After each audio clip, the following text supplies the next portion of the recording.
Hello. Undersecretary General, Foreign and Defense Ministers, Your Excellencies, ladies and gentlemen. This is the third UN Defense Peacekeeping Ministerial I have attended, but the first on my home soil. I'm very proud to speak here as an American. I'm a patriot. I love my country, and I want to see it thrive. I also believe in an America that is part of an international community. Countries working together on equal footing is how we reduce the risk of conflict. It is how we avoid the need to send men and women of our militaries to fight and sacrifice overseas. The UN was set up for that purpose, as a way of resolving differences peacefully, supporting each other's prosperity, and extending universal rights and freedoms. It is in all of our interests for the UN to be made effective, brought closer to the lives of citizens, and not ever misused. At a deeper level, a country that believes that all men and women are born free and equal cannot be true to itself if it doesn't defend those principles for all people, wherever they live, regardless their circumstances and no matter how desperate their struggle. In fact, our support should be strongest where rights are threatened the most. We live at a time of blatant disregard for the laws of war that forbid attacks on civilians. Whether it is missile strikes on schools or hospitals, families bombed in their homes, neighborhoods gassed with chemical weapons, besieged areas deprived of aid, mass rape of women, children, and men. We seem incapable of upholding minimum standards of humanity in many parts of the world. That this comes at a time when humankind is richer and more technologically advanced than ever before is all the more painful. 18 years ago, when I first began working with the UN Refugee Agency, there were just under 20 million displaced people worldwide, and the numbers were falling. Today, there are over 65 million people displaced, and the numbers are rising. More countries are experiencing some form of violent conflict today than any time in the last 30 years.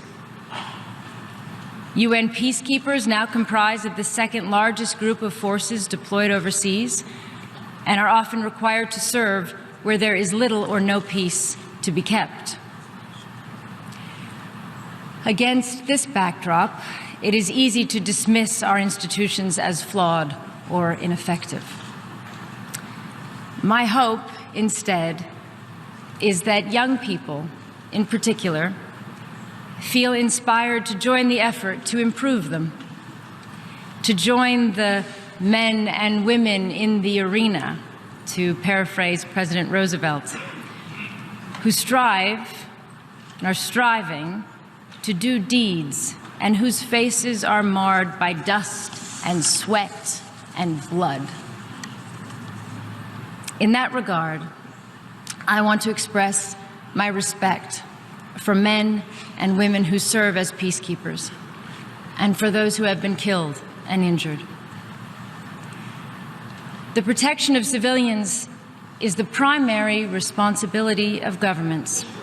When UN peacekeepers are deployed, it is usually where a government is unable or unwilling to protect civilian life. Those United Nations missions often represent the last and only hope for millions of people facing daily threats to their safety and their basic rights. The need for peacekeeping troops to have the best possible training and equipment and the highest standards of personal conduct becomes obvious when measured against that weighty responsibility. So that is why this meeting is so important. because it is in the hands of the governments you represent to enable peacekeeping to live up to its ideals and the needs of our time. So as you discuss how to strengthen UN peacekeepers and give peacekeepers the capabilities they need to operate in today's dangerous environments, I ask you to take time to consider the question from the perspective of women.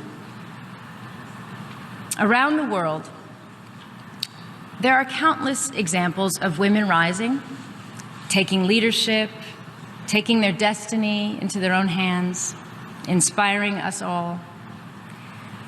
But women and girls are still the majority of the victims of war. They are over half of all refugees and the vast majority of the victims of rape and other sexual and gender-based violence. Women are at the absolute epicenter of modern conflict in the worst possible sense. But more often than not, they are still on the outside, looking in when it comes to politics and decisions about their futures.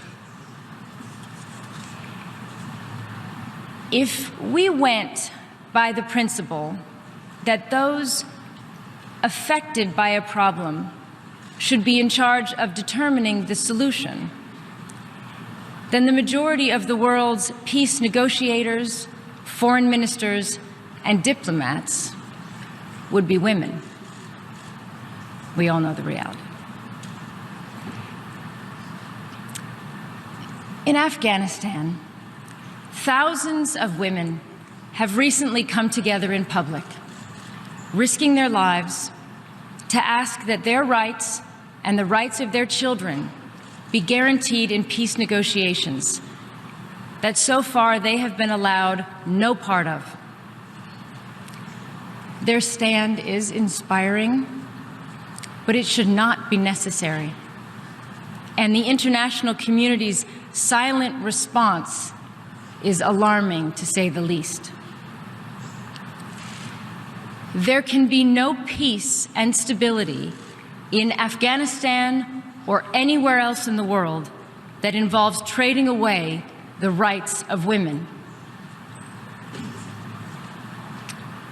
Worse still, we see impunity for crimes committed against women and girls during conflict, or when women human rights defenders are attacked or killed or imprisoned. Too often, whether or not we confront these human rights violations depends not on the law, on universal standards, but on how much our governments think that their business or political interests in that country might be affected. This is as harmful to our long-term security and stability as it is unacceptable on a human and moral level.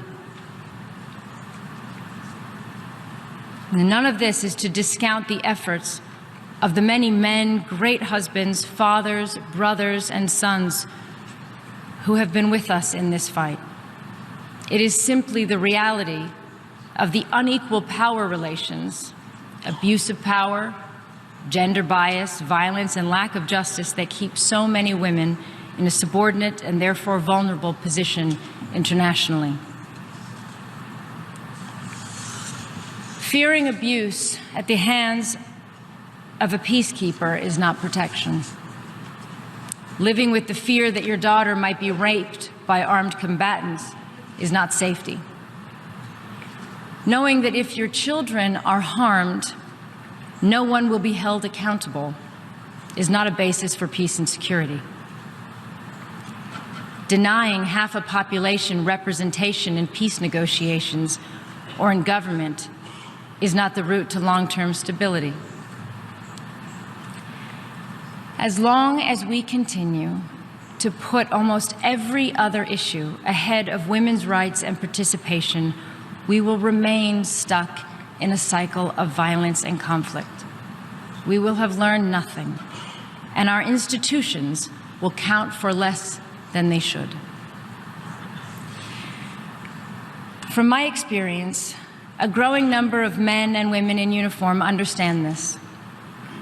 When we are at our best, doing what we are called to do, we all share the same goals, the same mandate: a safer, more stable world. We fight to defend our freedoms and rights and the freedoms and rights of others.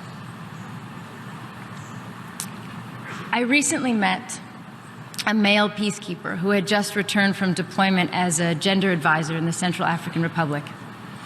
And he told me that when he started his career of service in Afghanistan, he considered women's rights to be a soft issue and not what war was fought for. But his experiences had made him understand that that is exactly what should be fought for and exactly what stabilizes a country. His ability to contribute to this goal became a source of pride for him. He had made that jump in his thinking, and while he'd been doing a great service to his country already, he had now added that understanding and that sense of partnership with the women he served. There is progress. The number of cases of alleged sexual exploitation and abuse are down, although even a single case is unacceptable. The numbers of women peacekeepers is on the rise, with African nations in particular leading the way on this. There are more gender advisors on UN missions, although still not enough, and improving the training on the protection of civilians is starting to come into effect. But there is still a long way to go to demonstrate that anyone who commits violations will not be tolerated and will be investigated and prosecuted without exception. There is still much more to do to increase the number of women in the ranks of peacekeeping missions. And having met some formidable female peacekeepers this morning, I think that this change cannot come soon enough for the effectiveness and impact of peacekeeping missions. And of course, we cannot call for more women to serve without making it safe and viable for them to do so, including ensuring that they themselves are not vulnerable to sexual harassment or abuse. New actions by your governments in all these areas can make a huge difference, but they, I believe, must be accompanied by commitments to ensure that women's representation in peace negotiations, to be consistent in the defense of women's rights in all places, and to address the deep-seated societal reasons for inequality and violence against women. And above all, we need to understand that women themselves are protectors, as mothers and peacekeepers and human rights defenders. Women are already contributing to peace in theaters of war across the world without recognition or glory, because it comes naturally to them, it's important to them. And think of how much more we could achieve with women's equal participation in all aspects of society. Not at the expense of men, but alongside men, because we are all partners in this life. We humans are capable of horrors and unspeakable cruelty, but we are also capable of building civilizations, improving laws, demanding justice. We are willing to fight for people we've never met and for their families. We fall, we fail, we lose our way, often when we're made to feel afraid. But in our moments of strength and clarity, we know that all people are in fact equal. We know that while we can and should be proud of who we are individually, we're a part of a global world.